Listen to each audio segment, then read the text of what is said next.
Welcome back, everyone, to another deep dive. Yeah. Today we're going inside Stalin's secret police, the NKVD. Yes. Pretty dark stuff. Absolutely. We're using Robert Conquest's book, Inside Stalin's Secret Police. We're going to focus on the years, 1936 to 1939. Okay. And during that time, the NKVD wasn't just purging Soviet society. It was purging its own ranks. Oh, wow. It's a period that reveals a lot about, totalitarian regimes. Yeah. Because even those wielding the instruments of terror weren't immune to the terror themselves. That's right. And Conquest actually starts the book by listing several prominent NKVD leaders from 1935. Mm-hmm. And it's chilling because every single one of them was later executed. Wow. So it really sets the stage for what we're about to get into. That really underscores how deeply Stalin's paranoia had, infected the entire system. Yeah. No level of authority or past loyalty could guarantee your safety. It highlights the inherent instability of a system that's built on fear and absolute power. Yeah, because if you were in Stalin's inner circle, that didn't necessarily mean that you were safe. Right. So to understand what led to this internal bloodbath, we need to sort of back up and grasp the context a little bit. Okay. What was the NKVD's role in Stalin's regime, and how was this organization structured? Well, the NKVD was essentially Stalin's primary instrument of terror. Right. They were responsible for enforcing his will, eliminating his enemies, and maintaining control over every aspect of Soviet life. Oh, wow. You can imagine a system of surveillance that was so pervasive that even a whisper of dissent could land you in big trouble. Yeah. So it was very, very scary. And the NKVD had a complex structure to carry out all these tasks, right? Absolutely. And were they organized Oh, yeah. in a specific way? At its core was the DUGB. Yeah. That's the main administration of state security, which was basically the heart of the political police. Within the GUGB, you had different departments focusing on espionage, internal threats, foreign operations. It was a sprawling apparatus that was designed to monitor and control everything. So you can really see how this structure allowed the NKVD to reach into every corner of society. Right. But as we've said, even those within this organization weren't safe. How did the purges within the NKVD actually begin? Well, they started under Genrik Yagoda, the head of the NKVD at the time. Okay. And what's interesting is that, it wasn't some outside force that brought Yagoda down. Yeah. It was the machinations within the NKVD itself. Oh, wow. So one of the first major figures to be arrested was Yagoda's own right-hand man, Gavril Mukhanov, who headed the secret political department. Wow. So even at the very top, there was this constant sense of suspicion and backstabbing. Right. What does that tell you about the atmosphere within the NKVD? It was a climate of fear and paranoia where your colleagues were constantly watching each other, wondering who would be next. Imagine working in an environment where you could never be sure who was an ally and who was an informant. Loyalty was constantly being tested, and any perceived slight could be fatal. Yeah, you really couldn't trust anybody. No, you couldn't. That's right. And then you have other key figures starting to fall as well, like Yakov Agranov and Karl Popper.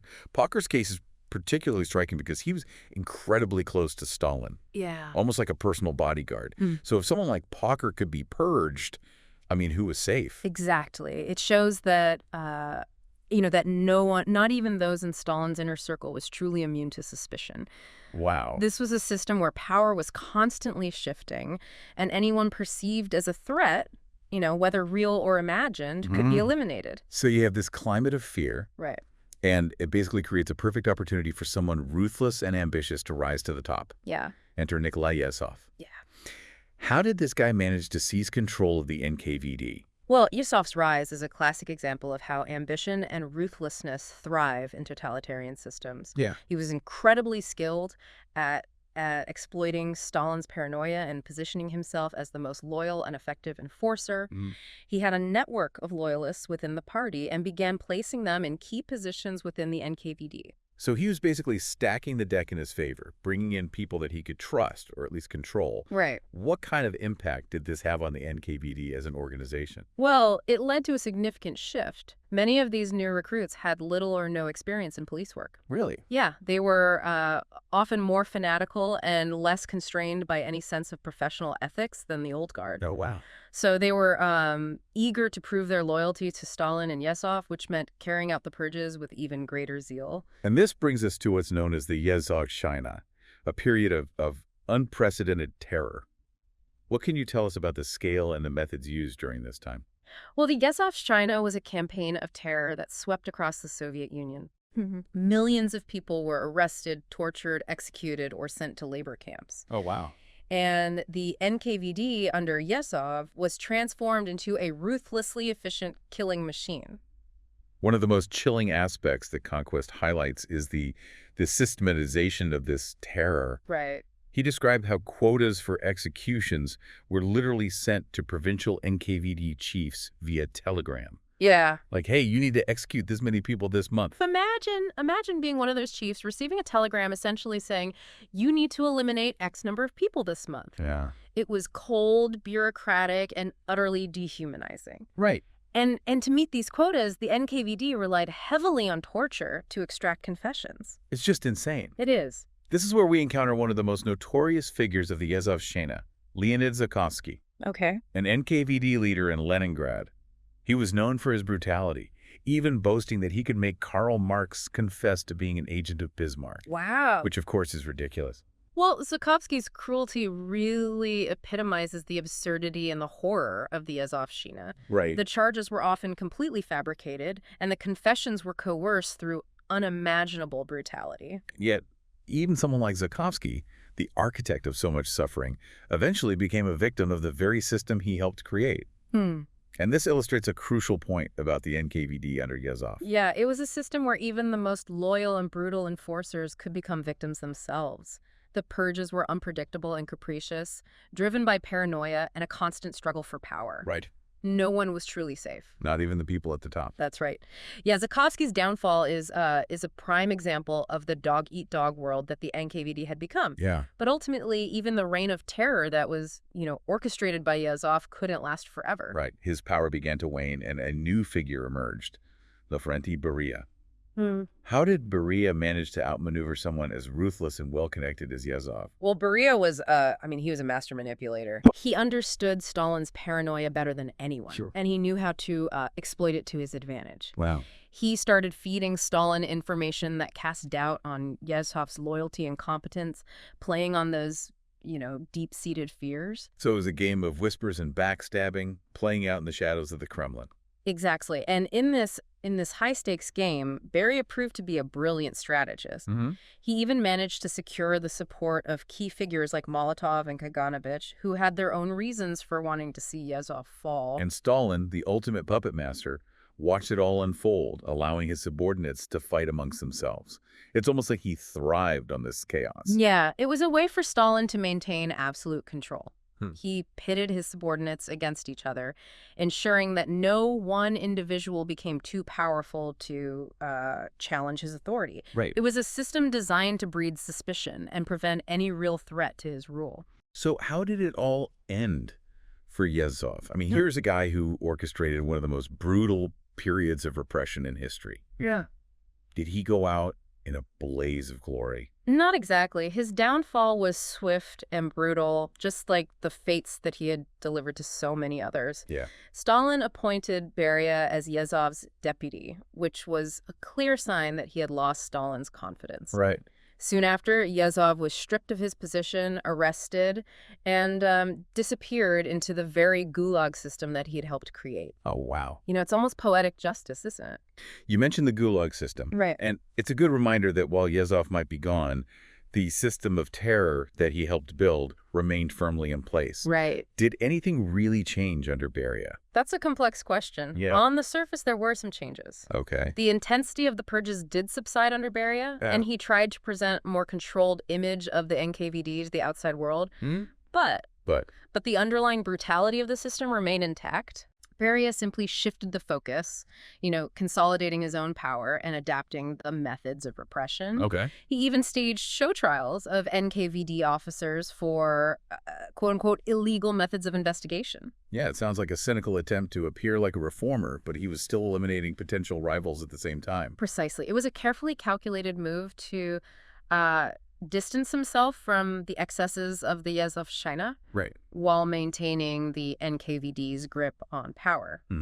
Don't be fooled. The NKVD was still an instrument of terror, just wielded with a different touch. It's incredible to think that so many of the NKVD officers who carried out those purges under Yezhov actually survived into Beria's reign and beyond. Right. How could that be? Well, it's a puzzle that historians still debate. Yeah. Some argue that Stalin was simply being pragmatic. Okay. He needed experienced personnel to maintain this vast apparatus of terror, and the old guard, despite their, blood-soaked pasts, were still the best at what they did. You're suggesting that Stalin was willing to overlook their crimes simply because they were effective. In a way, yeah. Remember, this was a system built on fear and absolute loyalty. Yeah. These officers had proven their loyalty to Stalin time and again, Right. and they understood the consequences of disobedience. Right. Their survival depended on their ability to carry out his orders, no matter how brutal or inhumane. It makes you wonder what kind of person could survive in that environment for so long, I know. Witnessing and participating in such atrocities.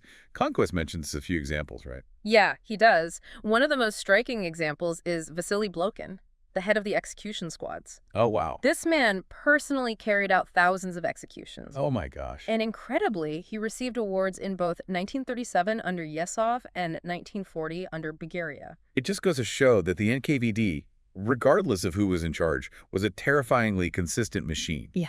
The names and the faces at the top might have changed, but the underlying system of repression remained remarkably stable. Exactly, and this leads to a crucial question that we should all consider. Did the NKVD truly change under Beria, or was it simply a change in leadership and tactics with the underlying brutality remaining intact? Yeah, it's a chilling thought that the system itself could be so deeply ingrained that a change in leadership wouldn't fundamentally alter its nature. Did the NKVD really change? That's the million-dollar question, isn't it? Yeah. And it's one that each of us needs to kind of grapple with as we consider the legacy of the NKVD and the nature of totalitarian regimes. Was it a change in leadership and tactics, or did that underlying brutality remain? And this isn't just an academic question. Yeah. It has implications for how we understand power, how we recognize warning signs, and how we guard against tyranny, in our own time. Absolutely. The story of the NKVD, with its internal purges and its shifting leadership and its consistent brutality, serves as a stark warning. Yeah. It reminds us that power, unchecked, unchallenged, can corrupt even those who believe themselves to be righteous. It's a sobering reminder that we all have a role to play in safeguarding our freedoms and holding those in power accountable. Precisely. We must be vigilant, informed, and engaged citizens, always questioning, always seeking truth, and always willing to speak out against injustice. Well said. Robert Conquest's Inside Stalin's Secret Police provides a window into a dark chapter of history, but it also offers valuable lessons for our present and our future. Right.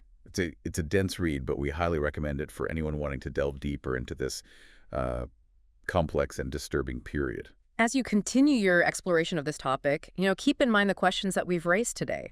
Think about the nature of power, the dangers of unchecked authority, and the importance of individual responsibility in the face of tyranny. Thank you for joining us on this deep dive into the heart of Stalin's secret police. We hope it's left you with a deeper understanding of this crucial period in history and perhaps some food for thought about the world we live in today. Until next time, keep learning, keep questioning, and never take your freedom for granted.